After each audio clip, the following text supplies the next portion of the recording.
It's great to be back here. This is my third year here at the Climate Leadership Gala, and recognize so many friends in the room and so impressed with all the great work you do.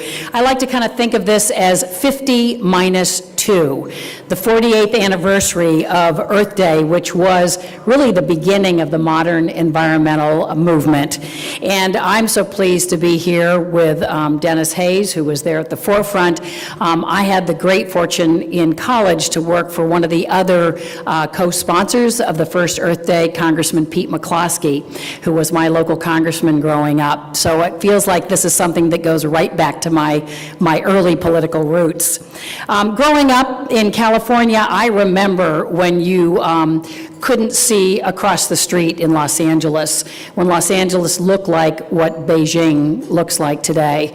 I remember the Santa Barbara oil spill when we could no longer swim in the ocean. I remember when there was no penalty for businesses that just belched smoke and sludge into our environment. And I think as we gather here today, I think one of our great fears is that it could go backwards, that it could happen again.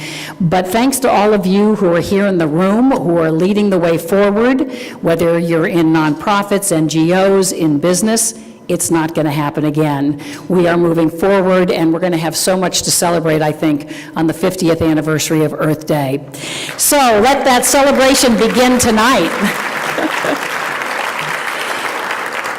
You are the firewall, and we're going to recognize that. This is also the one fundraiser of the year for the Earth Day Network, and so we urge you to look at some of the material on your tables. There are further opportunities to donate. That will help us really enhance the Treasury to have the kind of bold ideas and plans that are already in the works for Earth Day at its 50th anniversary. So thank you for your generosity and your continued generosity as the program begins.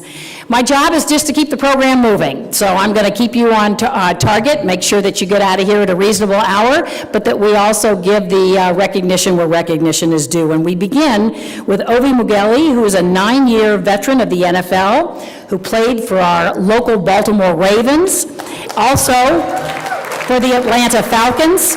He was elected to the Pro Bowl in 2010, but he's also passionate about the environment and empowering children in underserved communities. In 2010, he created the Ovi Mughelli Foundation to support the development of children by educating them on the environment. He's a board member of Global Green, which is an international environmental organization that was founded by President Gorbachev. Oh, we yearn for Russian leaders like that today.